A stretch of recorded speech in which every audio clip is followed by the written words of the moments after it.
ইয়া রাসূলুল্লাহ কইলে চেহারা সুন্দর হয়, মৃত্যুর সময় ঈমান নসিব হয়। সুবহানাল্লাহ। ইয়া রাসূলুল্লাহ কইলে কি হয়? মৃত্যুর সময় ঈমান নসিব হয়, চেহারা সুন্দর হয়, রিজিকে বরকত আসে, বালা মুসিবত থেকে রব্বুল আলামিন তাকে হেফাজত করে। চিল্লায় কই সুবহানাল্লাহ। ইয়া রাসূলুল্লাহ বলার দরকার আছে না নাই?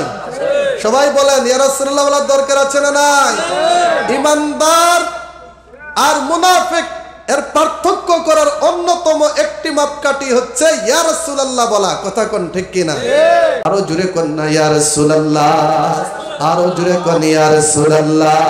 যাদের হাতটা আছে একটু হাতটা তুলেন, ডান হাত ইয়া রাসূলুল্লাহ তোমার নাম শুনি কানে বলেন, ইয়া রাসূলুল্লাহ তোমার নাম শুনি কানে, নাম শুনিয়া হইলাম পাগল আমরা গোলামে বলেন, নাম শুনিয়া হইলাম পাগল আমরা গোলামে, ইয়া রাসূলুল্লাহ তোমার নাম মনে বলে সুন্দরবতী,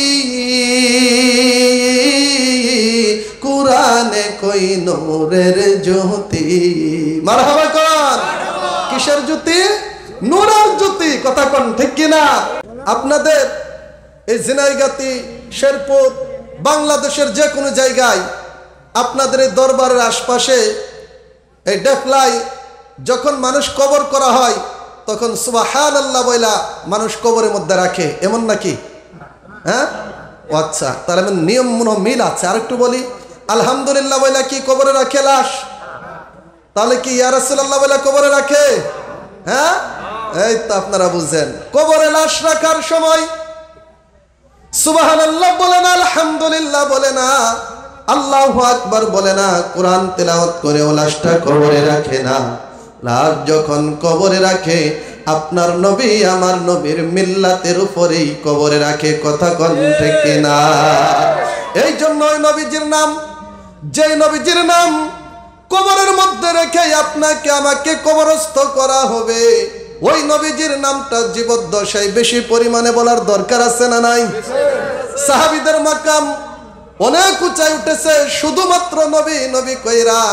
আল্লাহর ওলিদের মাকাম অনেক উপরে উঠেছে নবী নবী কইরা। আল্লাহর ওলিরা নিজের জন্য কাঁদে নাই। আজকে আমি মৌলবীর দিক তাকান, আপনার নিজের দিকে তাকান, কত টুন্য মৌলবী দেখবেন। আমি কারোর সমালোচনা করি না, নিজের সমালোচনা একটু করি, রাগ করবেন? আমার সমালোচনা আমি করি যারা তরিকাপন্থী মানুষ, তারা নিজেরই আত্মসিদ্ধি আগে করে। কথা কোন ঠিক কিনা?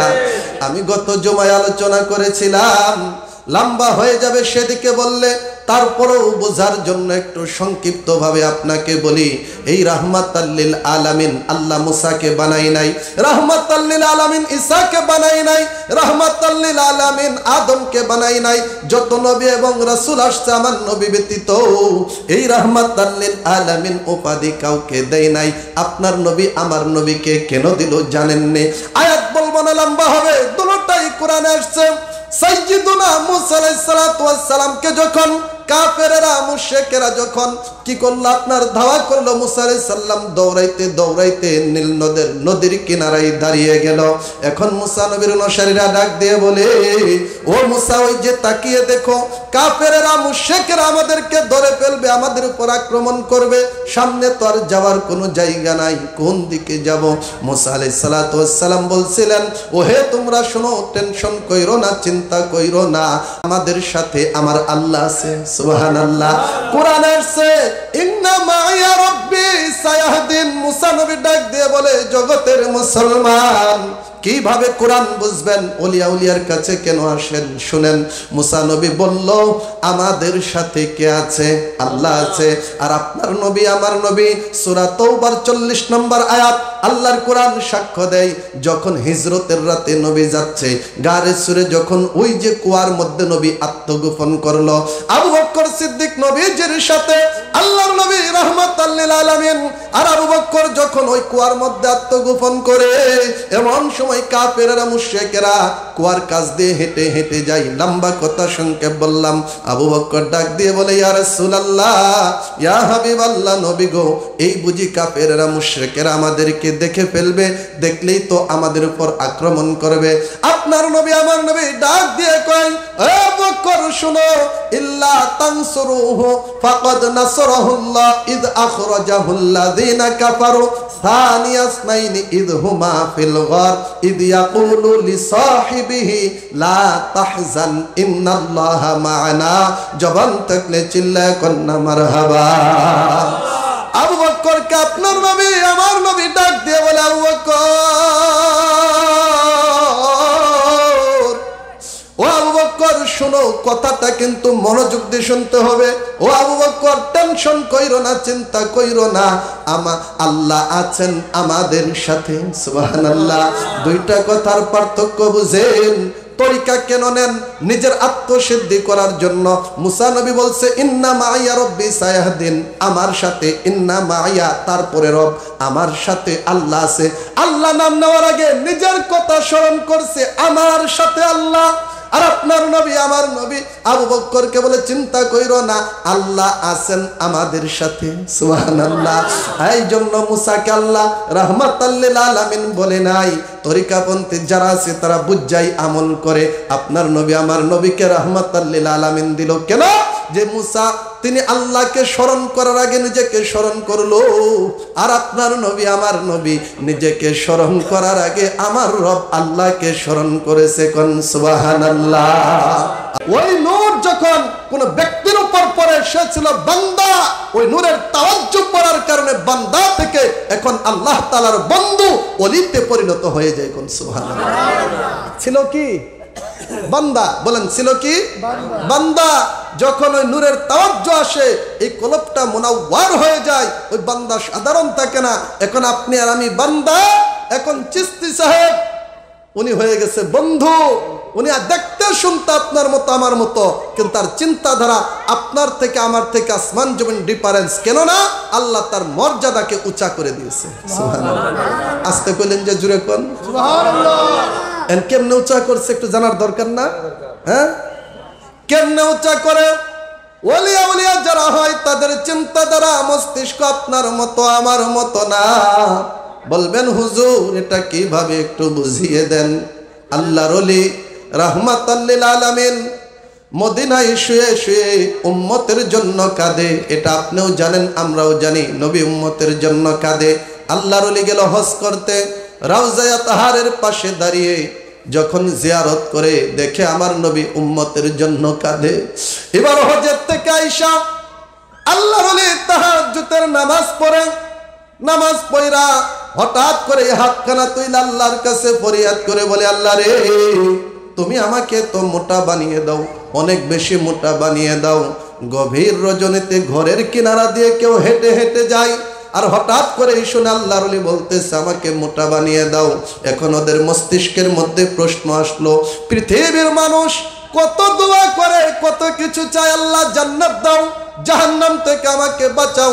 ছেলে কথা শুনেন, আল্লাহ তুমি আমার ছেলেকে আমার বাধ্য বানিয়ে দাও। মেয়ে কথা শুনে না, মেয়েকে বাধ্য বানিয়ে দাও। কত দোয়া মানুষ করে, জান্নাত চাই, ছেলে বিদেশ যাব, কাগজপত্র হয় না, আল্লাহর কাছে চাই। এ কেমন পাগল, কেমন আল্লাহর ওলি। সে দেখি আল্লাহর কাছে হাত তুইলা বলে, আল্লাহ আমাকে তুমি মোটা বানিয়ে দাও। এক রাত চলে গেল। দ্বিতীয় রাইতে তারা এটা প্রমাণ করার জন্য রাত্র যখন গভীর হইয়া যায়, আয়েশা দেখে আল্লাহর ওলি হাত তুইলা আল্লাহর কাছে কাঁদে আর বলে, আল্লাহ রে, ওহো আল্লাহ তুমি আমাকে অনেক বেশি মোটা বানিয়ে দাও। এবার দ্বিতীয় রাত ওই দুইজন ব্যক্তি একজন আরেকজনকে ডাক দিয়ে বলে, কিরে ভাই, কত মানুষ পৃথিবীতে দেখলাম তারা দোয়া করে আল্লাহর কাছে, আল্লাহ জান্নাত দাও, আর এই পাগলাই দেখি দোয়া করে আল্লাহ তুমি মোটা বানিয়ে দাও। এটার কারণটা কি? এক রাত, দুই রাত, তিন রাত দেখার পরে ভাবলো তার মস্তিষ্ক ঠিক নাই, সে পাগল হয়ে গেছে। এই চিন্তা কইরা এখন একদিন হঠাৎ কইরা আল্লাহর ওলি এরকম হাদিসের সবক দিচ্ছে, ওয়াজ করতেছে, মানুষদেরকে বোঝাচ্ছে। এমন সময় হঠাৎ কইরা আল্লাহর ওলি বলল, এ লোক সকল শুনো, তোমাদের কার কিছু যদি জিজ্ঞেস করার থাকে আমাকে জিজ্ঞেস করো, আজকে তোমাদের সকলের প্রশ্নের জবাবগুলাই আমি দিয়ে দিব। কোন সুবহানাল্লাহ। আল্লাহ বলেন যে মাত্র এই কথাটুকু বললো, বলতে দেরি হঠাৎ কইরা ওই যে দুইজন ব্যক্তি দেখেছিল রাতের বেলায় খালি দোয়া করে, আল্লাহ তুমি আমাকে মোটা বানিয়ে দাও, আমি অনেক বেশি মোটা হতে চাই। এখন ওই ব্যক্তিরা ডাক দিয়ে বলে, হুজুর একটা প্রশ্ন আপনার কাছে আছে, এই প্রশ্নের উত্তরও আপনার জানা আছে, দয়া করে প্রশ্নের উত্তরটা একটু আমাদেরকে বলবেন নে। বলে বাবা জিজ্ঞেস করো, কি এমন প্রশ্ন যেটার উত্তর তুমি অগ্রিম জানো যে আমি জানি, সেটা এমন কি প্রশ্ন রে বাবা, তুমি একটু জিজ্ঞেস করো। এবার ওরা দুইজন দাঁড়িয়ে বলে, হুজুর বেয়াদবি মাফ করবেন, আপনাকে অনেক মহব্বত করি, ভালোবাসি, আপনি একজন আল্লাহর ওলি মানুষ। আপনি দেখলাম গভীর রজনীতে হাত তুলে আল্লাহকে বললেন, আল্লাহ রে তুমি আমাকে মোটা বানিয়ে দাও, মোটা বানিয়ে দাও। এটার কারণটা কি? আপনার স্বাস্থ্য যদিও কম বেশ খারাপ না, খুব ভালো। হুজুর এটা বলার প্রয়োজনটা কি ছিল জানতে পারি? আল্লাহর ওলির চক্ষু মুবারকের পানিটা সাইরা কানতে লাগলো। মাহফিলের ভিতরে, হাদিসের দরসের ভিতরে কান্নার একটি রোল পড়ে যায়, মানুষ কান্দে আল্লাহর ওলির দেখা দেখে। ওরা দুজন আইসা পায়ের মধ্যে পড়ে গেল, হুজুর বেয়াদবি মাফ করে দেন, আমাদের কথাই যদি কষ্ট পান মাফ করে দেন। আপনার কান্না দেখা মনে বড় আগ্রহ, আপনার কান্না দেখা মনের ভিতর আরো বেশি আকর্ষণ হয়ে গেল, রহস্য উদ্ঘাটন করার খুব ইচ্ছা জাগলো। হুজুর আপনি কেন এই দোয়াটা করছেন একটু বলেন, আমরা জানতে চাই। আল্লাহর ওলি এবার সবাইকে ডাক দিয়ে বলে, ভক্ত মুরিদানরা শোনো, আমি তোমাদেরকে একটা সুন্দর চমৎকার কথা বলি। কি কথা বললেন আল্লাহর ওলি? বলে আমি গেলাম মদিনায় আল্লাহর নবীর রওজায়ে তাহার জিয়ারত করার জন্য। যাইয়া দেখি আপনার নবী, আমার নবী এখন উম্মতি উম্মতি বইলা কাঁদে। এই চিন্তা কইরা আমি কেন নবী কাঁদে? নবী কাঁদে গুনাহগার উম্মতের জন্য। আমি চিন্তা করলাম আজকে ১,৫০০ বছর হয়ে যায়, এখনো নবী উম্মতের জন্য উম্মতি বলে কাঁদে। আমার নবী যদি মদিনায় শুয়ে কাঁদে রে, আমি কি করে আরামের খাবার খাবো, কি করে আরাম কইরা ঘুমাইবো, কি করে মাথাটা বালিশে লাগাইবো? এই চিন্তা কইরা আমি কইলাম, আল্লাহ রে জীবনে অনেক দোয়া করেছি রে আল্লাহ, আজকে একটা দোয়া তোমার কাছে চাই, সেটা কি তুমি আমাকে মোটা বানিয়ে দাও, তুমি আমাকে মোটা বানিয়ে দাও। কত মোটা বানাইব আল্লাহ জানো নি? তোমার ৭টা জাহান্নাম যত বড়, তুমি আমাকে এত বেশি মোটা বানিয়ে দাও, তোমার ৭টা জাহান্নাম যেন আমি পাগলা একাই ভরে দিতে পারি। কোন সুবহানাল্লাহ, আরো জোরে কোন সুবহানাল্লাহ। এই জন্যই আমি কাঁদি, আমার নবী মদিনায় শুয়ে শুয়ে এই উম্মত আপনার আর আমার জন্য কাঁদে। আল্লাহর ওলিদের চিন্তাধারা কেমন, নবীর জন্য কাঁদতে না হয়। আমি পাগলা একা জাহান্নামে যাব, ৭টা জাহান্নাম একাই আমি ভরিয়ে দিব। আমার নবীর কান্না মোবারক থেমে যাবে, নবীর লক্ষ লক্ষ পাগল আশেক উম্মত গুলা জান্নাতি হয়ে যাবে। কোন সুবহানাল্লাহ। সালাতু সালাম জানাই দরুদ সালাম জানাই আপনার উপরে নবী গো, আমরা গুনাহগারে। জবান আছে না? জবান আছে না? যদি কথা বলতে পারেন জবানের হক আদায় করেন, না হয় এই জবানের হিসাব দিতে হবে। সালাতু সালাম জানাই দরুদ সালাম জানাই আপনার উপরে নবী গো, আমরা গুনাহগারে। সালাম আমরা গুনাহগার গো, জানাই আমরা গুনাহগারে। কওনা আমরা গুনাহগার গো, জানাই আমরা গুনাহগারে নবী গো, আমরা গুনাহগারে। ওরে কোরআনে শুনাছি আমি গুনাহগারের বন্ধু তুমি গো। মারহাবা কর। ওরে কোরআনে শুনাছি আমি গুনাহগারের বন্ধু তুমি গো, বিলাইবেন কাউসারের পানি, বিলাইবেন কাউসারের পানি ময়দান হাসরে নবী গো আমরা গুনাহগারে কওনা সালাত সালাম জানাই দরুদ সালাম জানাই আপনার উপরে নবী গো আমরা গুনাহগারে সালাম আমরা গুনাহগার গো জানাই আমরা গুনাহগারে বাবা আমরা গুনাহগার গো জানাই আমরা গুনাহগারে নবী গো আমরা গুনাহগারে ওরে আমি আদম কপাল মন্দ পাইলাম না মদিনার গন্ধ গো বিদে যদি দিত পাখা বিদে যদি দিত পাখা যাইতাম রে ওরে নবী গো আমরা গুনাহগারে কইনা সালাত সালাম জানাই দরুদ সালাম জানাই আপনার উপরে নবী গো আমরা গুনাহগারে যাদের জওয়ান আছে চিল্লায় কই মারহাবা আরো জোরে কন্না মারহাবা আর একটু চলবো না শেষ করে দেব হ্যাঁ শেষ করে দেই লম্বা করন যাইতো না টাইম 9টায় 12 বাজে গেছে 9টা 12 আর লম্বা করন যাইতো না ও বন্ধুরা শেষ করে দিতে হবে আপনারা অন্য কাজে মশগুল হয়ে যাবেন আর লম্বা করি না এই জন্য আপনাদেরকে বলি ওলিদেরকে মহব্বত করবেন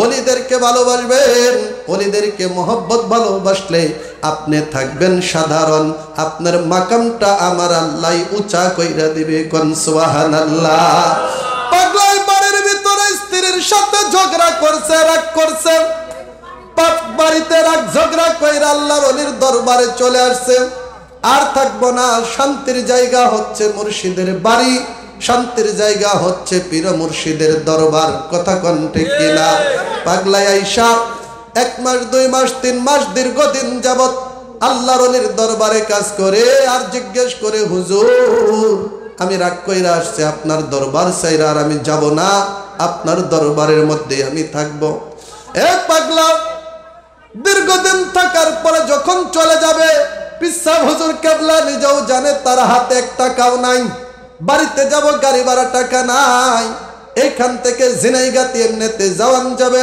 শেরপুর এমনিতে যাইতে পারবেন কিন্তু এখান থেকে কক্সবাজার টাকা ছাড়া যাওয়ান যাইতো না এখন পিসা হুজুর কেবলাকে যায় বলে হুজুর বিদায় দেন বাড়িতে যাব কো যাও পাগলা বিদায় দিলাম কিন্তু 1 টাকাও দেয় নাই গাড়ি ভাড়া টাকা দেয় নাই 3 মাস থাইকা পীরের বাড়ির যত কাজ কর্ম খেদমত সবকিছু করলো বাড়িতে যাবে গাড়ি ভাড়ার টাকা নাই পিসা হুজুরও এটা জানে জানা সত্ত্বেও বলে যাও তোমাকে বিদায় দিলাম কিন্তু 1 টাকাও দেয় না পাগলার মনে মনে বড় দুঃখ আমার পীর মুর্শিদ এটা জানে আমার 1 টাকাও নাই পীর মুর্শিদ আমাকে বলল যাও তোমাকে বিদায় দিলাম বাড়িতে যাও এই জন্য তরিকতের একটা নিয়ম হলো নিজের ইচ্ছায় পীরের বাড়িতে আসা যায় পীরের অনুমতি হুকুম ছাড়া যাওয়াটা উচিত না কথা কোন ঠিক কিনা এই পাগলা একটু ঘুইরা ফিরে আবার আসছে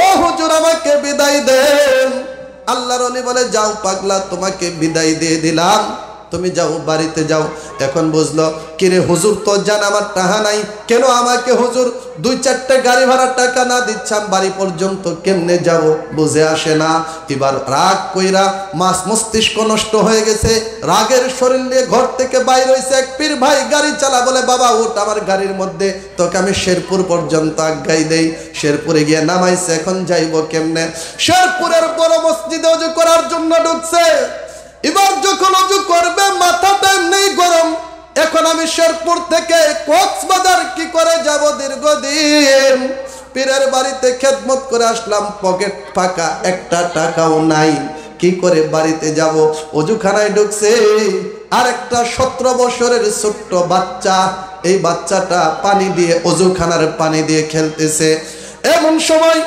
ওই বাচ্চাটা হঠাৎ করে একটু পানি নিয়া ওই ব্যক্তিটা পীরের বাড়ির থেকে যে আসছে তার গায়ের মধ্যে দিতেছে, একবার দুইবার তিনবার না করছে, আমাকে ডিস্টার্ব কইরো না, আমার মন মেজাজ ভালো না, তুমি যদি আমাকে ডিস্টার্ব করো তাহলে কিন্তু সমস্যা হবে। ছেলেটা কিছুই বলে না, খালি পানি দেয়। রাগের মাথায় যাইয়া এমন জোরে একটা থাপ্পড় মারছে রে, থাপ্পড় মারার পরে ছেলে দৌড়ায় গেছে বাবার কাছে, ও বাবা আপনি কোথায় আছেন? এই ব্যক্তিটা আমাকে একটা থাপ্পড় মারছে। বাবা এই সাইবার ওই ব্যক্তি যেটা পীরের বাড়ির থেকে গেছে তার পায়ে ধইরা কান্দা শুরু করছে। এখন ওই পীরের বাড়ির থেকে জানাওয়ালা আশেক বলতেছে আমি তাকে দিলাম থাপ্পড়, সে আমার প্রতিবাদ করতে আসবে, তা না কইরা পায়ে ধরে কান্দে। পাগল দেখছি, এমন পাগল তো আমি দেখি নাই। উঠাইছে, বাবা তোমার সমস্যাটা কোথায়? আমার ছেলের 17 বছর বয়স হয়ে গেছে, পর্যন্ত কথা বলে না, কানে শুনে না, ছিল বদির ছিল বুবা। আপনি কি কারামতি জানেন আমি জানি না, আপনার একটা থাপ্পড়ে আমার ছেলের কানের বদি ভালো হয়ে গেছে, মুখের জবান ছুটে গেছে। কোন সুবহানাল্লাহ। কত ডাক্তার কবিরাজ দেখাইলাম, কেউ ভালো করতে পারে নাই। আপনার এত বড় পাওয়ার, এত বড় আপনার মাকাম, আমি তো জানি না। কি চান রে বাবা, আসেন আমার সাথে, আপনার জীবন চলতে যা কিছু লাগবে আমি আপনার জন্য সব কিছুর ব্যবস্থা করে দিলাম। কোন সুবহানাল্লাহ। এখন আপনাদেরকে বলি বাবারা, এই জন্য পীর মুর্শিদের বাড়িতে যাইবেন, ওলির দরবারে যাইবেন কিছু পাওয়ার জন্য না, আগে খেদমত করতে হবে। কথা কোন ঠিক কিনা? আগে খেদমত করতে হবে। পীর মুর্শিদের বাড়িতে গেলে, দরবারে গেলে, রওজাতে গেলে খেদমতের নিয়তে যাবেন, দেখবেন ওইখান থেকে ফয়জাত তাওয়াজ্জুহ যদি আসে আপনাকে মানুষ দিব কি? আর ওই ওলির দরবার থেকে যদি সামান্য একটু পায়ে যান, দুনিয়া তো কামিয়াব, আখিরাতেও আল্লাহ কামিয়াব করে দিবে। কথা কোন ঠিক কিনা? দুনিয়ার কলবটা এখানে বসে থাকবে, এই শেরপুরের জমিনে ভাঙ্গা ঘরে তুমি বসে থাকবা, তোমার অন্তর চক্ষু খুলে যাবে, আর তুমি যাই নামাজ বিছাইয়া আমার মদিনাওয়ালা নবী কেউ দেখতে পারবা। কথা কোন ঠিক কিনা? এই জন্য কবি সুন্দর চমৎকার করে বলেছে, কোন একজন লেখক লিখেছে, মুর্শিদ আমার কলবের ডাক্তার আছে প্রমাণ তার, দয়াল আমার কলবের ডাক্তার। কথা কোন ঠিক কিনা? শরীরের রোগ সারাই ডাক্তার, এই মন রোগের কিছুই নাই তার। কথা কোন ঠিক কিনা? কলবের রোগ সারাই আল্লাহর ওলি, ওরে আল্লাহ আল্লাহ জিকির করে এই কলবের রোগ ঝরে পড়ে, আল্লাহ আল্লাহ জিকির করে কলবের রোগ ঝরে পড়ে, মুরিদের দেখাই নবীর দিদার, কওনা মুরিদের দেখাই নবীর দিদার আছে প্রমাণ তার, মুর্শিদ আমার কলবের ডাক্তার, কয়না দয়াল আমার কলবের ডাক্তার আছে প্রমাণ তার, মুর্শিদ আমার কলবের ডাক্তার। কথা কোন ঠিক কিনা?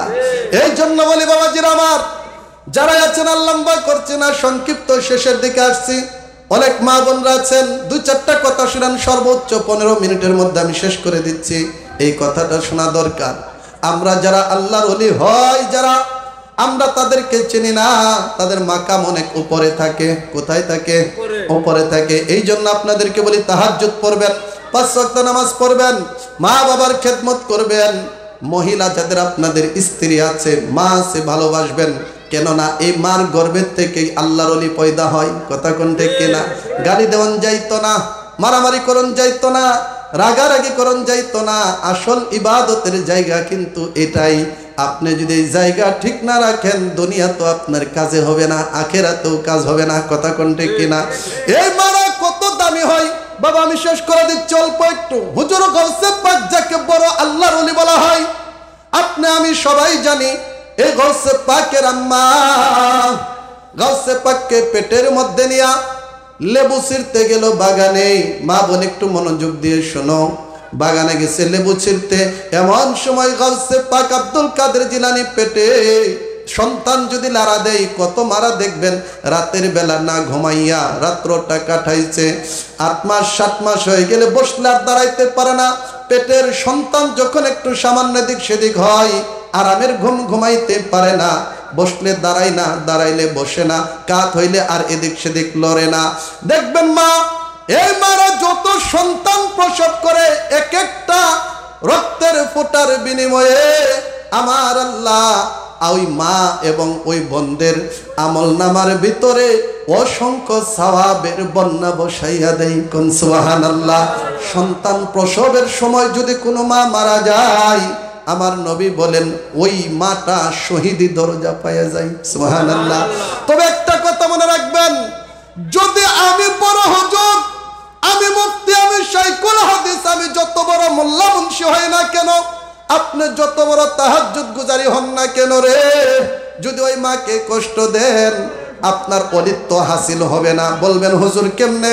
গাউসে পাক আব্দুল কাদের জিলানী দুনিয়াতে আসার পরে মার পায়ে ধরে কাঁদে, বলে মারে তুমি আমাকে মাফ করছো নি রে মা। মা ডাক দিয়ে বলে বাবা, তোমার দ্বারাই তো আমার কোনো খারাপ হয় নাই, আমি কখনো কষ্ট পাই নাই, তুমি আমাকে কষ্ট দিছো মনে হয় না। বলে মা, আপনাকে আমি কষ্ট দিয়েছি এটা আমার মনে আছে, আপনারও মনে আছে। কোন সময়? বলতেছে যখন আমি আপনার পেট মুবারকের মধ্যে ছিলাম, আপনি বাড়ির পাশে ওই জায়গাতে লেবু ছিঁড়তে গেলেন, এমন সময় আমি আপনার পেটের মধ্যে লড়ছিলাম, মারে লড়ি নাই, আস্তে করে একটু আমি আঘাত করলাম, আর আপনি পেটটা ধরে বসে গেলেন, বাড়িতে চলে আসলেন, লেবু ছিঁড়েন নাই। মা চিন্তা করে এটা কেমন সন্তান, এই কথা তো শুধুমাত্র আমি মাই জানবো, সন্তান যেহেতু পেটের ভিতর থেকে জানে রে, এটা দুনিয়ার কোনো সাধারণ সন্তান না, নিশ্চয়ই এই সন্তানটা একজন আল্লাহর ওলি হয়ে দুনিয়াতে আসছে। কোন সুবহানাল্লাহ।